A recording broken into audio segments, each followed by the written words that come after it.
Ada enggak Bu yang pernah merasakan kok musibah saya enggak pernah berhenti?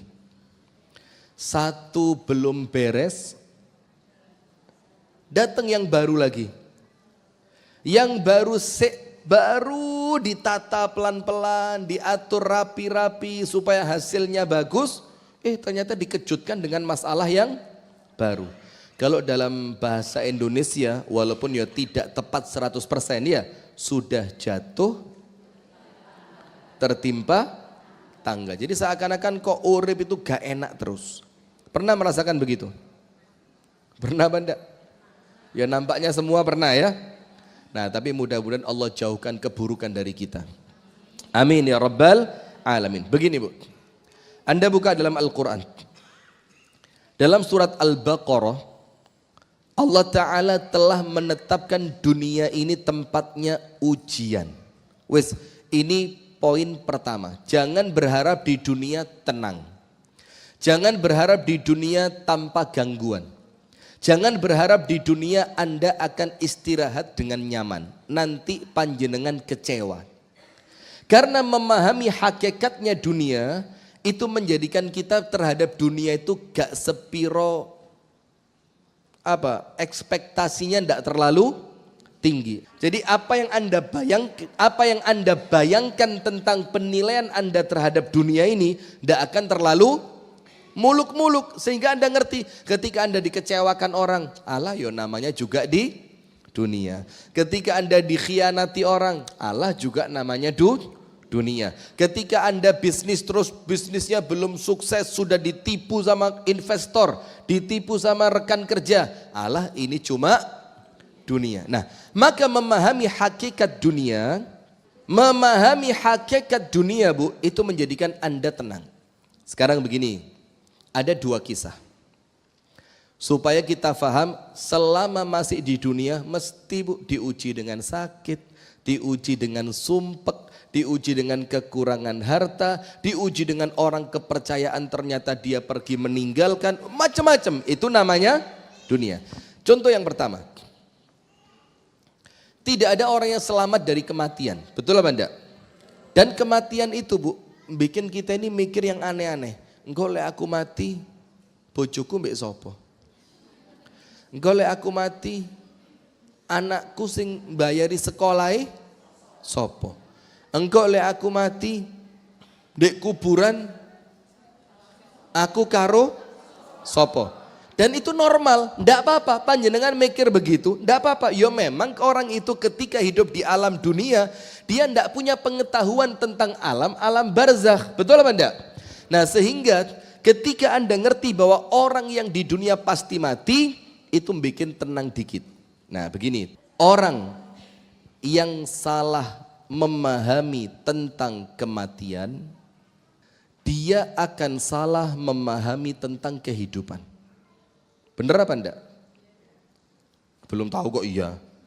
Itu sudah selesai. Jadi orang yang salah memahami tentang kematian, dia ketika hidup akan salah faham. Kalau seseorang memahami kematian itu adalah ending, akhir dari semuanya, setelah kematian tidak ada apa-apa. Setelah kematian tidak ada kehidupan setelahnya. Setelah kematian tidak ada pertanggung jawaban. Maka ketika hidup sakarpe dewe. Tapi orang yang memahami kematian itu adalah awal dari hidup yang abadi. Yang kalau didului orang tuanya meninggal bakal ketemu saklawase sama orang tuanya di alam berikutnya.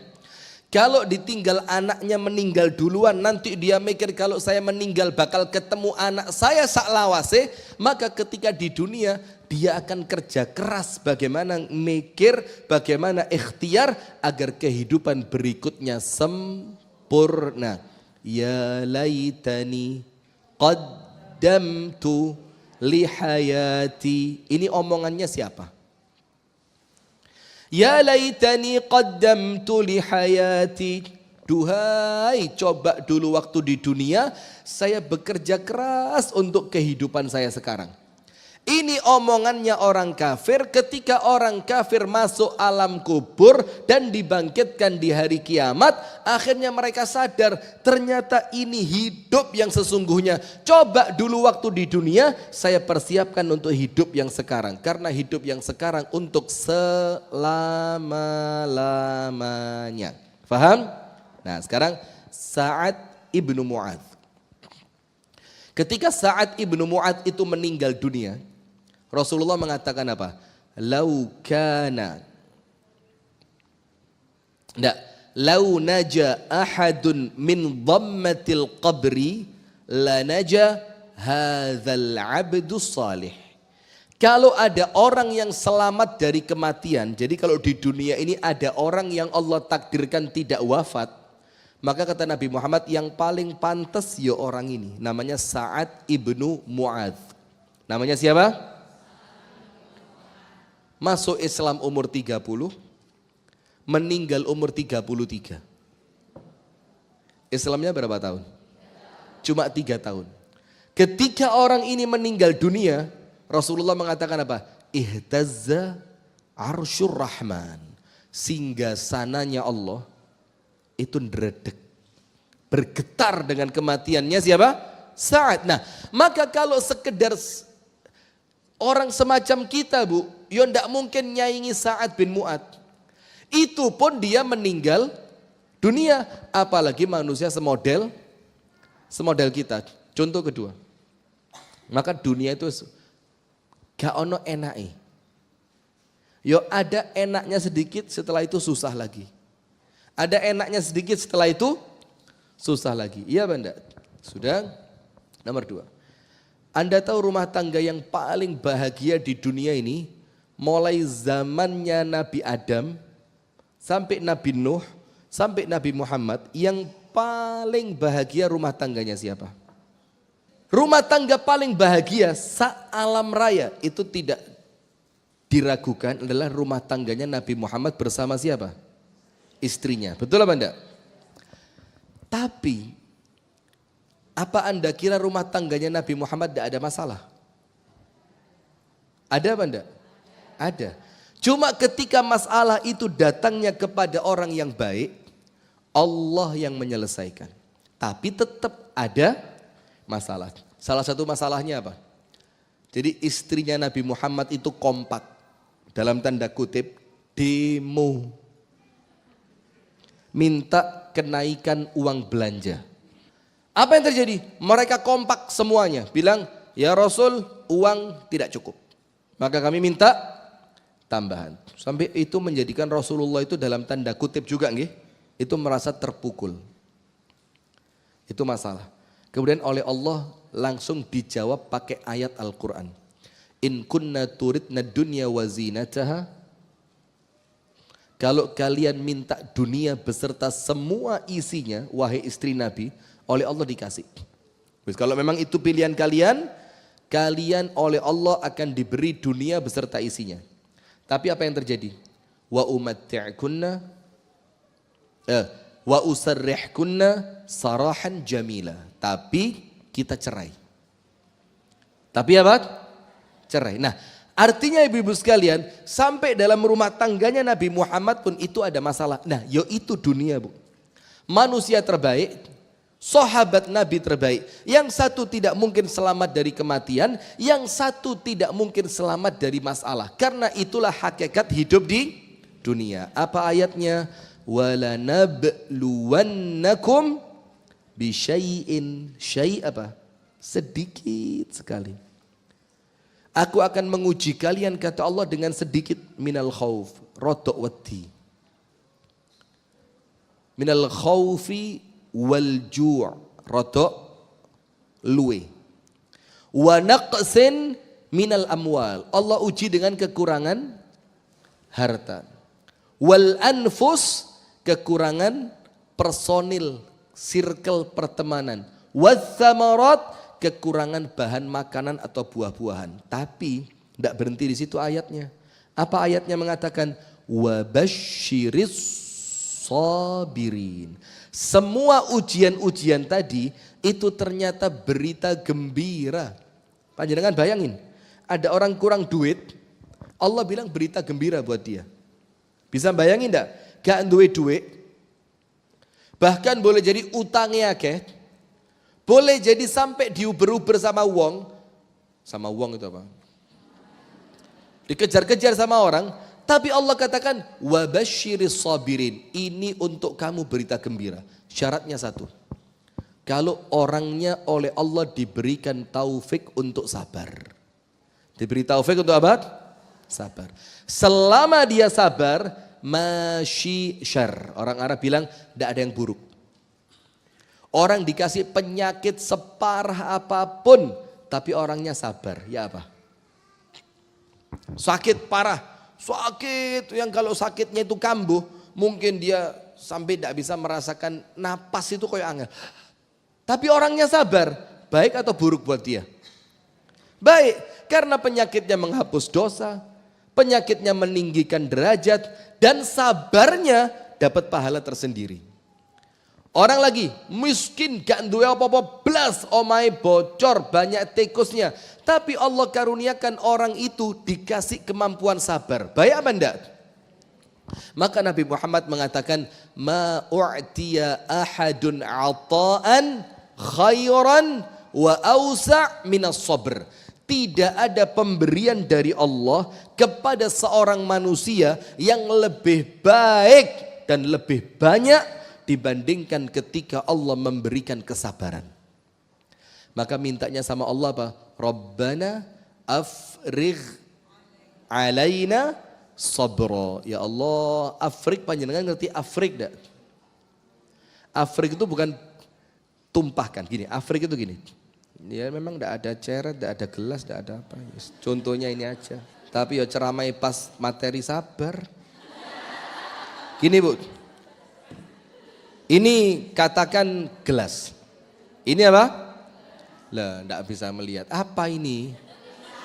Nah, tapi ibaratkan ini apa? Gelas. Anggaplah ini gelas.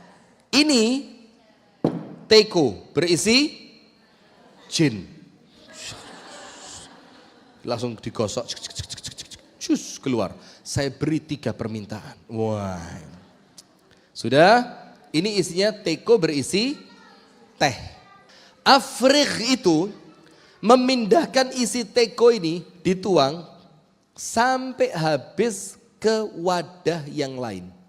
Jadi mengkosongkan satu wadah untuk memenuhi wadah yang itu namanya afrigh, mengosongkan isi dipindah ke tempat yang lain. Berarti kalau kita minta kepada Allah afrigh alaina sabra. Ya Allah, tuangkan ke dalam hatiku sabar sampai penuh. Sehingga hatiku ini tidak terisi dengan keluh kesah, tidak terisi dengan iri dengki, tidak terisi dengan ngersolo. Karena apa? Isinya sudah penuh dengan kesabaran. Nah, maka dengan itu poin pertama Bu, pasti kalau hidup di dunia badai belum usai. Poin kedua, Allah Ta'ala berfirman, la tarkabunna tabaqan an tabaq. La tarkabunna tabaqan an tabaq. Kalian akan melewati satu anak tangga menuju anak tangga berikutnya. Kalian akan melewati satu level kehidupan untuk pindah pada level yang berikutnya. Kalian akan pindah dari satu makom menuju makom yang, makom itu apa? Kedudukan. Dari satu kedudukan pindah pada kedudukan yang lain. Artinya apa? Orang hidup di dunia itu dengan tahapan. Tapi ada arti yang lain, panjenengan buka kitab Safwatut Tafasir. Yang saya lupa, Safwatut Tafasir atau Adwaul Bayan, di antara dua. Kalau tidak Syekh Ali Sobuni berarti Syekh Muhammad Amin Ashinqiti, di antara dua itu. Tapi saya Safwatut Tafasir, Syekh Ali Sobuni. Itu ketika menafsirkan la tarkabunna tabaqan an tabaq, kalian akan melewati satu tahapan demi tahapan. Artinya apa? latarkabunna musibatan tilwal musibah. Kalian akan melewati satu musibah untuk mendatangi musibah yang berikutnya. Kalian akan melewati satu ujian untuk mendatangi ujian yang berikutnya. Kalian akan mendapati satu kesulitan untuk menuju kesulitan yang berikutnya. Nah, ada ceritanya. Diceritakan dalam kitab tafsir tadi, ada seorang perempuan, ada masalah dengan suaminya. Suaminya kasar betul, main tangan, gampang mukul, gampang teriak. Ini perempuan, suaminya jahat. Suaminya apa? Jahat. Apa yang terjadi? Akhirnya perempuan itu mikir, Bu, kayak di sini terus semakin susah hidup saya. Dia berpikir untuk kabur pulang ke rumah orang tuanya. Sudah, ketika suaminya kerja, barangnya dikemas. Akhirnya dia cepat-cepat keluar rumah sebelum suaminya kembali. Ketika di tengah jalan, pas azan maghrib, itu si istri berhenti. Yang kabur tadi. Masuk masjid, sholat. Bayangkan Bu, kabur seiling sholat. Sudah, ketika dia sholat maghrib tadi, ternyata imam di masjid yang dia sholat itu membaca ayat tadi. Latarkabunna tabaqan an tabaq. Kalian akan melewati satu ujian menuju ujian yang berikutnya. Kepikiran ini perempuan, di rumah suamiku ujian. Ujiannya lewat suami. Pulang ke rumah orang tuaku, ya bakal tetap ujian. Boleh jadi ujiannya lewat orang tua. Daripada diuji lewat orang tua yang saya maksiat kabur dari rumahnya suami, mendingan saya diuji oleh suami tapi saya bisa sabar dapat pahala. Akhirnya perempuan itu ngerti, tidak ada tempat untuk melarikan diri dari masalah. Karena Anda pindah kemanapun, Anda sedang ditunggu oleh masalah yang baru. Maka Anda pindah kemanapun tetap akan bermasalah.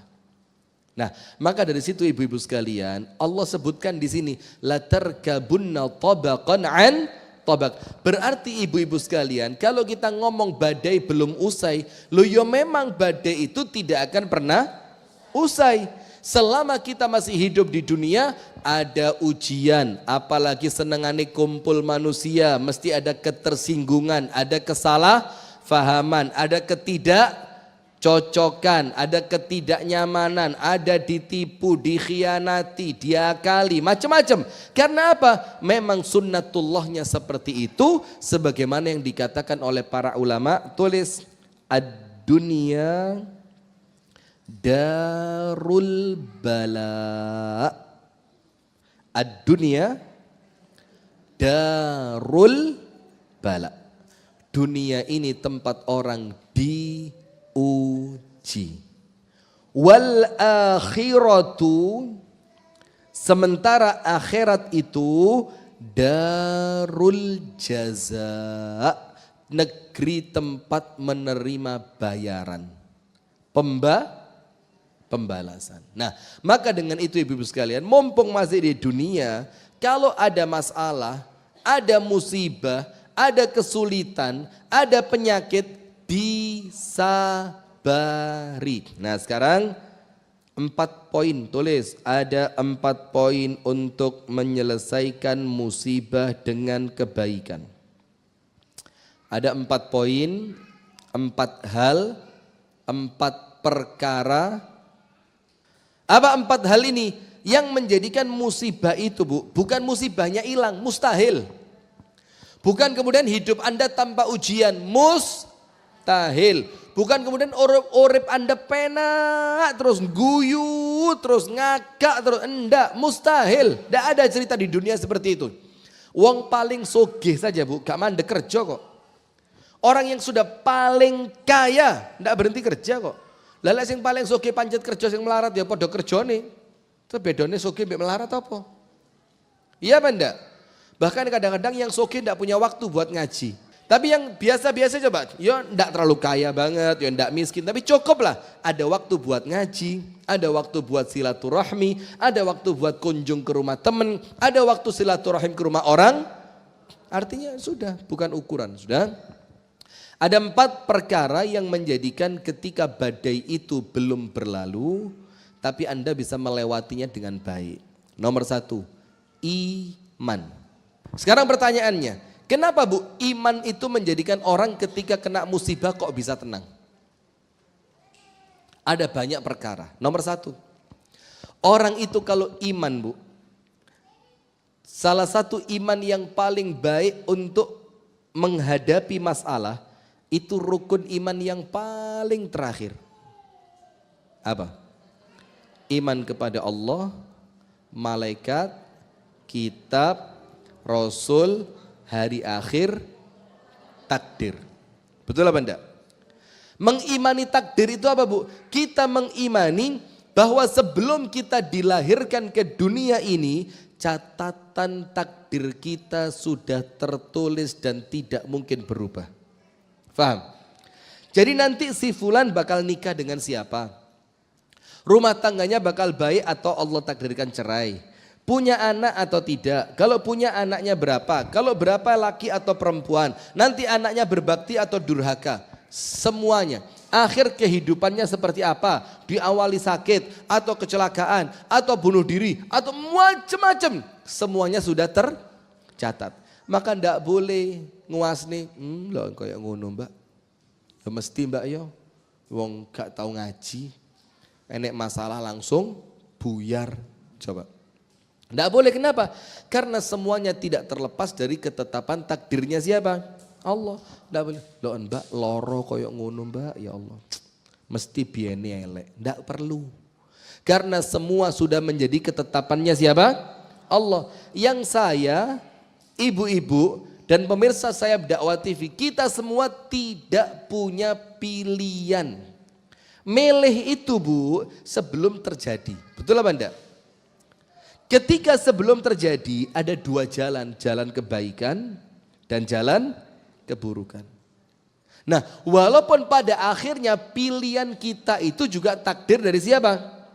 Allah. Nah, tapi dengan memahami takdir dengan konsep yang benar, ketika ada masalah panjenengan tenang. Oh, memang Allah mentakdirkan saya seperti ini. Kalau takdirnya baik, PR-nya syukur. Kalau takdirnya kurang menyenangkan, PR-nya apa?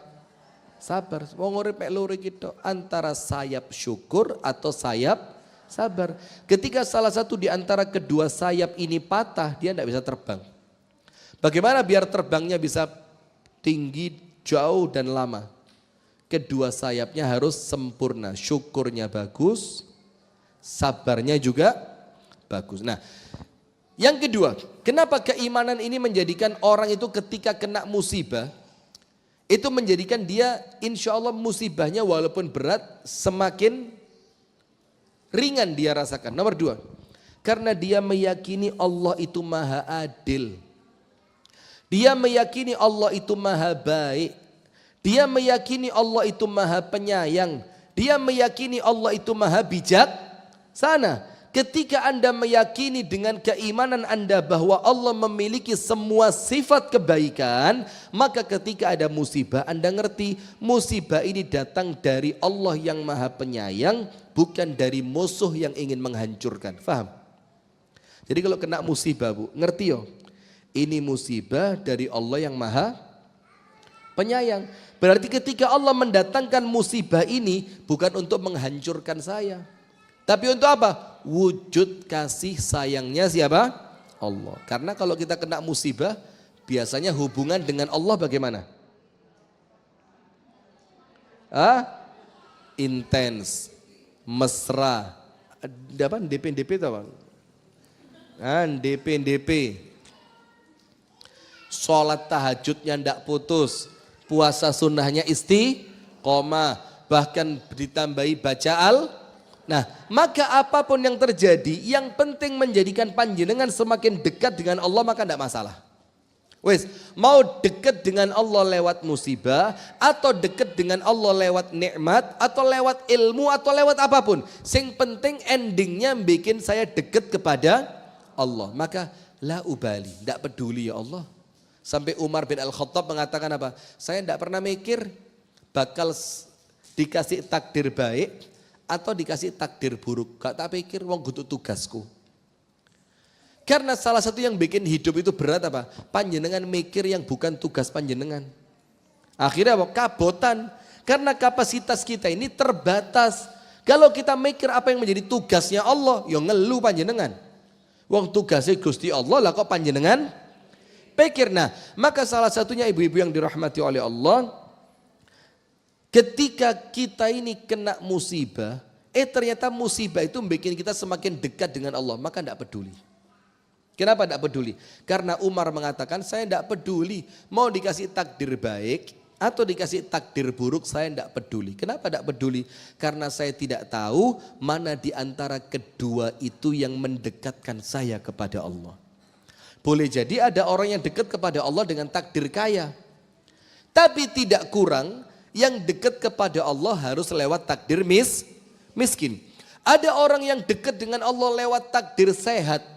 Tapi ada orang yang ketika dikasih sehat lalai, maka Allah kepingin dia dekat dikasih takdir sakit. Ada orang yang ditakdirkan rumah tangganya baik, dia dekat kepada Allah. Tapi ada juga yang rumah tangganya baik, dia lalai dari Allah. Maka supaya dia dekat kepada Allah bagaimana? Rumah tangganya dibikin sedikit ada rodo ono ombak ini di pior.